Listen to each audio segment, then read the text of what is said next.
Bueno, vamos a ver hoy una clase de diagrama de estados, o también máquina de estados finitos, se lo llama. Nosotros lo llamamos diagrama de estado, que es como una estrategia de programación.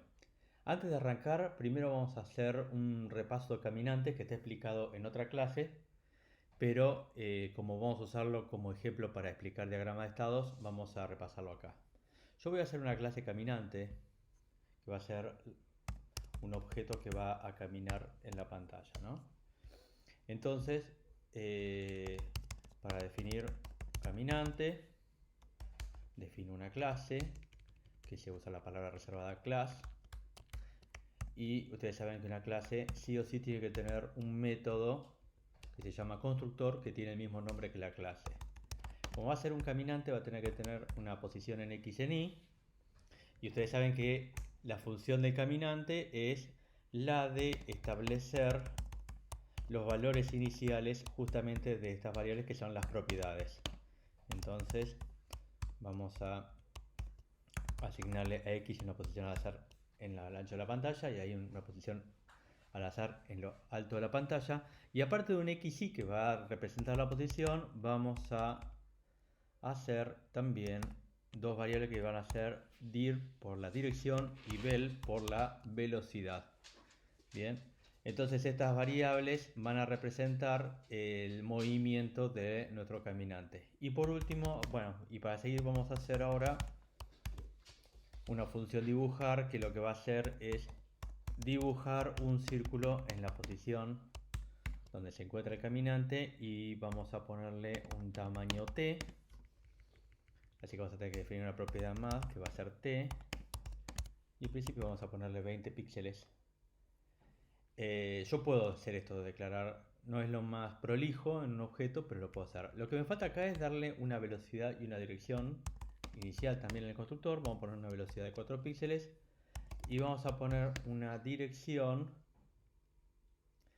que sea, digamos, que sea al azar, 360 grados, pero se acuerdan que nosotros necesitamos pasar esto a radianes. Bien. Por último, bueno, lo que nos faltaría, vamos a declarar acá un objeto caminante y nosotros acá podríamos, vamos a hacer un arreglo ya de caminantes, ¿no? Directamente. Vamos a definir la cantidad. En principio vamos a decir que sean 10 caminantes para verlo funcionar. Y entonces, como en cualquier arreglo de objetos, ustedes se acuerdan que yo tengo que definir la dimensión.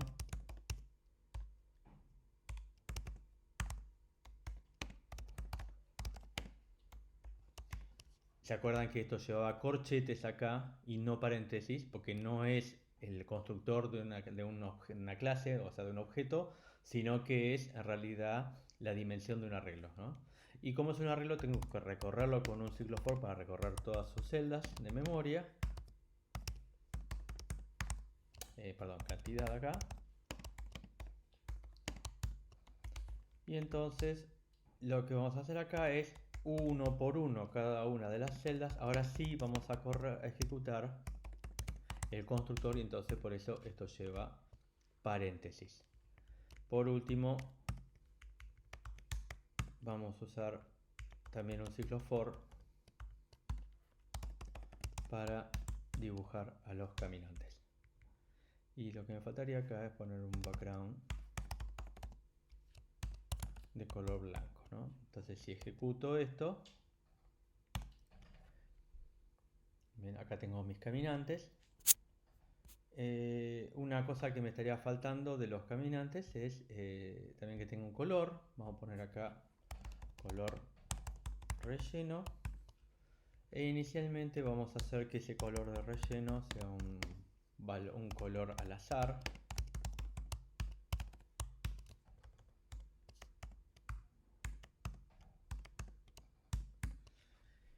Y entonces cuando se dibuja hacemos que se pinte de ese color. Acuérdense que cuando aplicamos alguna operación que cambia los atributos de dibujo, por ejemplo en este caso el color de relleno, los objetos deberían hacer un push style para guardar como estaban los atributos de dibujo hasta ese momento y con un pop style devolverlo, es decir, para que los cambios que yo haga se deshagan, ¿bien? O sea, acá guarda cómo venía la cosa hasta el momento, acá hace los cambios y con esto deshace los últimos cambios hechos y devuelve todo como lo recibió. Digamos, un objeto tiene que ser amable en ese sentido, no tiene que hacer cosas escondidas, porque si no yo vengo pintando con un color, digamos, para el fill determinado y cuando un objeto ejecuta un método me cambia el color sin avisarme y yo después sigo dibujando y ya no tengo el color que tenía. Eso no debería pasar. Bien, entonces ahora arranco y ahí tengo todos mis objetos, cada uno con sus colores. Vamos a ponerle momentáneamente, vamos a poner acá un no stroke también. Total, no me interesa que se dibuje el contorno. Listo. Bien, ahí está, perfecto. Y entonces lo que me faltaría ahora es que estos caminantes se puedan mover.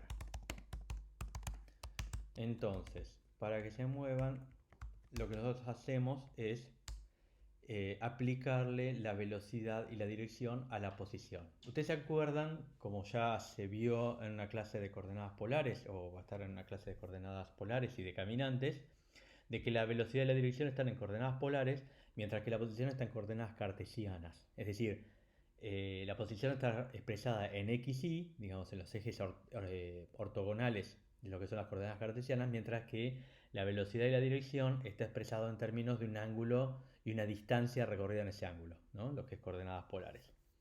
Entonces nosotros tendríamos que a la posición en x sumarle un desplazamiento en x. Acá estoy hablando todo en, como dijimos,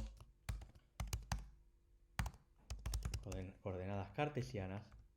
Y de igual manera tendría que aplicarle al y un desplazamiento en y.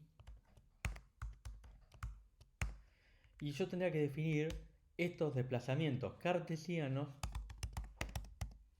deducirlos de lo que es el movimiento que está expresado en coordenadas polares. Para esto nosotros sabíamos que teníamos que hacer que el desplazamiento de x era igual a la velocidad por el coseno de la dirección y que el desplazamiento en y es igual a la velocidad por el seno de la dirección, ¿no? Esto es la transformación de polares a cartesianas, ¿no? Eso lo pueden ver en la otra clase. Y entonces si ejecuto, perdón, tengo que ponerle que se muevan porque si no mis objetos se van a quedar quietos. Entonces a todos les voy a decir que antes de dibujarse se muevan, ¿no? Entonces ahora sí se mueven todos, pero se acuerdan que tengo este tema de que se me van rápidamente de la pantalla y entonces para eso, también como lo pueden ver en las clases de caminantes, podemos aplicar un espacio toroidal y decir que x, si x es mayor que el ancho de la pantalla, ¿se acuerdan que esto lo que voy a hacer ahora es un condicional de asignación? Es decir, hago un if en una sola línea.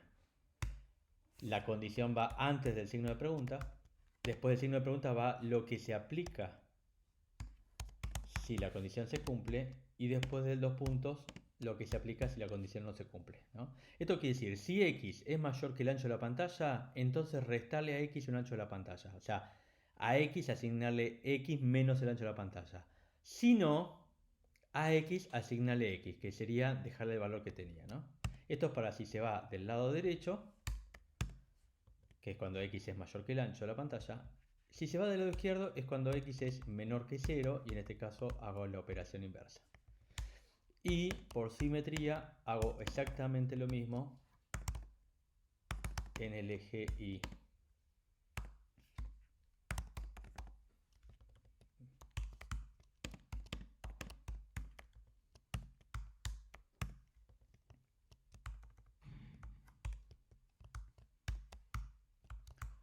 Y entonces, ahora que hice esto, ahora sí, mis objetos van a estar confinados a este espacio porque cuando salen por arriba entran por debajo y cuando salen de cualquiera de los dos lados entran por el lado opuesto.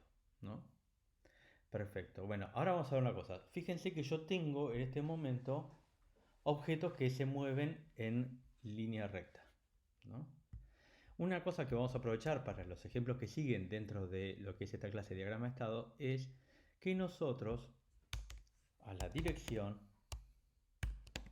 le podemos aplicar una variación, perdón, angular, ¿no? Entonces vamos a definir esta variación angular también como una propiedad. Bien, y vamos a definir la variación angular inicialmente en 0.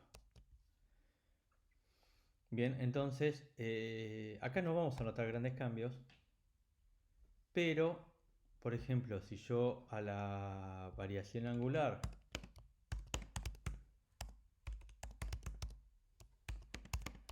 le aplico 3 grados, por ejemplo, lo que va a pasar es que mis objetos van a empezar a hacer círculos. Bien. Bien, esto es algo que ahora vamos a usar en los siguientes ejemplos. Por último, para enriquecer un poquitito más a mi objeto caminante, vamos a agregarle un método que va a tomar un color de una paleta. Para esto lo que vamos a hacer es, vamos a traer la clase de paleta que usamos en los primeros ejemplos, esos que hicimos con la simulación de trazo, y vamos a traer esta clase paleta, que no lo voy a explicar acá porque en realidad está aplicada en esa clase, ¿no? Que básicamente lo que hace es toma una imagen y cuando uno le pide que dé un color, toma un píxel al azar de esa imagen. Entonces lo que voy a hacer acá, en este momento, es declarar acá el objeto paleta. Vamos a traernos una imagen que también usé en el primer ejemplo, que es la noche estrellada de Van Gogh. Y entonces acá vamos a inicializar el objeto paleta con, dijimos,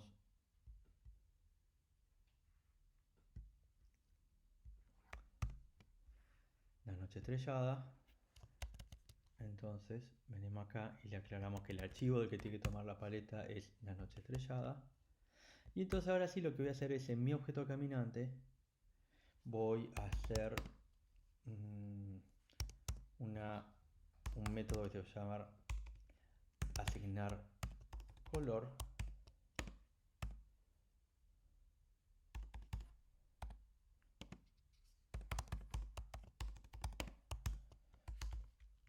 que básicamente lo que va a hacer es a relleno le va a aplicar el nuevo color que viene de afuera. Bien, entonces por ejemplo, bueno, yo este método lo voy a meter arriba por una cuestión de que los métodos a veces convienen ordenarlos, salvo el caminante, por orden alfabético. Entonces, cuando acá en el programa principal inicializo los objetos, inmediatamente después lo que voy a hacer es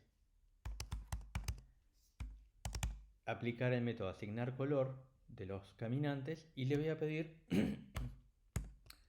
a mi, ¿cómo se llama? Perdón, al objeto paleta que dé un color, dar un color. Y entonces ahora lo que va a pasar es que mis caminantes van a estar configurados con alguno de los colores tomados de la noche estrellada. Bien, para hacer esto más entretenido, vamos a poner a 100 caminantes. Bueno, y entonces acá tengo estos caminantes definidos con la paleta en función de la noche estrellada.